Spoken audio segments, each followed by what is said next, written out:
நபி ஸல்லல்லாஹு அலைஹி வஸல்லம் அவர்கள் சகாபாக்களோடு அமர்ந்திருக்கிறார்கள். அப்போது சகாபாக்களை பார்த்து நபி அவர்கள் சொல்லுகிறார்கள், நீங்கள் ஒரு சுவர்க்கவாசியை காண்பதற்கு ஆசைப்படுகிறீர்களா? இந்த வாசல் வழியே ஒருவர் வருவார், அவர்தான் அந்த சுவர்க்கவாசி என்பதாக சொல்வார்கள். எல்லா சகாபாக்களும் அந்த பாக்கியம் பெற்றவர் யார் என்ற எதிர்பார்ப்பில் ஏங்கி நிற்கிறார்கள். சிறிது நேரத்தில் ஒருவர் உள்ளே வந்தார். யாருக்கும் அறிமுகம் இல்லாதவர், எந்த வகையிலும் பிரபலம் இல்லாதவர். அவர் ஒது செய்து அவருடைய தாடியில் இருந்து வடியக்கூடிய நீர் கூட சொட்டி கொண்டிருக்க உள்ளே வந்து ஓரத்திலே அமர்ந்து கொண்டார். அடுத்த நாள் இதே போன்ற சபை, நபி ஸல்லல்லாஹு அலைஹி வஸல்லம் அவர்கள் அதே கேள்வியை கேட்கிறார்கள், சுவர்க்கவாசியை நீங்கள் காண வேண்டுமா? ஆம் யா ரசூலுல்லாஹ், இந்த வழியே ஒருவர் வருவார், அவர்தான் அந்த சுவர்க்கவாசி. முந்தைய நாள் வந்த அதே நபரே உள்ளே வந்து ஓரத்தில் அமர்ந்து கொண்டார். மூன்றாவது நாளிலும் நபி ஸல்லல்லாஹு அலைஹி வஸல்லம் அவர்கள் கேட்கிறார்கள், சுவர்க்கவாசியை பார்க்க வேண்டுமா? அதே நபரே ஒது செய்து தண்ணீர் சொட்ட சொட்ட உள்ளே வந்து ஓரத்திலே அமர்ந்து கொண்டார். சுவர்க்கத்தை பெற்றிருக்கக்கூடிய பெரும் பாக்கியம் இவருக்கு எதனால் கிடைத்தது என்கின்ற கேள்வி எழுகிறது. ஹஜ்ரத் அப்துல்லாஹ் இப்னு அம்ர் இப்னு அல்-ஆஸ் ரலியல்லாஹு தஆலா அன்ஹு அவர்கள் எப்படியாவது இவரிடத்தில் இருக்கக்கூடிய அந்த நல்ல பண்பு என்ன என்பதை கண்டுகொள்ள வேண்டும்.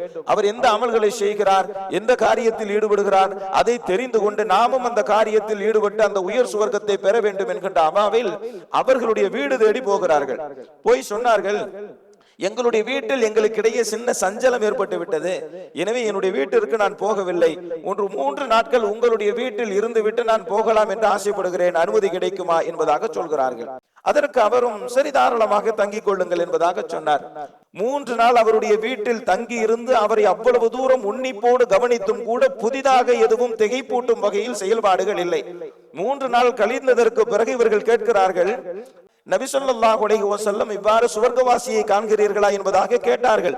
நீங்கள் உள்ளே வந்தீர்கள், உங்களை நபி ஸல்லல்லாஹு அலைஹி வஸல்லம் அவர்கள் சுவர்க்கவாசி என்று சொன்ன காரணத்தினால் சுவர்க்கத்தை தரக்கூடிய எந்த காரியத்தை நீங்கள் செய்கிறீர்கள் என்பதை அறிந்து கொள்வதற்காக வேண்டித்தான் உங்களுடைய வீட்டிலே வந்து தங்கினேன். ஆனால் புதிதாக வியப்பூட்டும் வகையில் எந்த காரியத்தையும் நீங்கள் செய்யவில்லையே, அப்படி என்ன ரகசியமாக செய்கிறீர்கள் என்பதாக இவர்கள் கேட்கிறார்.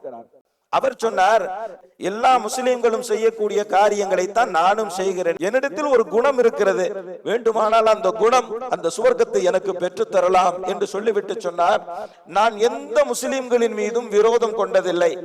யாருக்காவது அல்லாஹ் எதையாவது வழங்கினால் அதை கண்டு நான் பொறாமைப்பட்டதில்லை. இந்த 2 குணம் என்னிடத்தில் இருக்கிறது. யார் மீதும் நான் விரோதம் கொண்டதில்லை, யாருக்கும் வழங்கப்படுகின்ற அருளின் மீது நான் பொறாமை கொண்டதில்லை. இந்த 2 குணங்கள் மட்டும் என்னிடத்தில் உண்டு என்பதாக அவர் சொன்னபோது ஹஜ்ரத் அப்துல்லாஹ் இப்னு அம்ர் இப்னு அல்-ஆஸ் ரலியல்லாஹு தஆலா அன்ஹு அவர்கள் சொன்னார்கள், சகோதரரே, இந்த உயர் குணம் தான் அந்த சுவர்க்கத்தை பெற்று தருவதற்கான காரணி என்பதாக சொன்னார்கள்.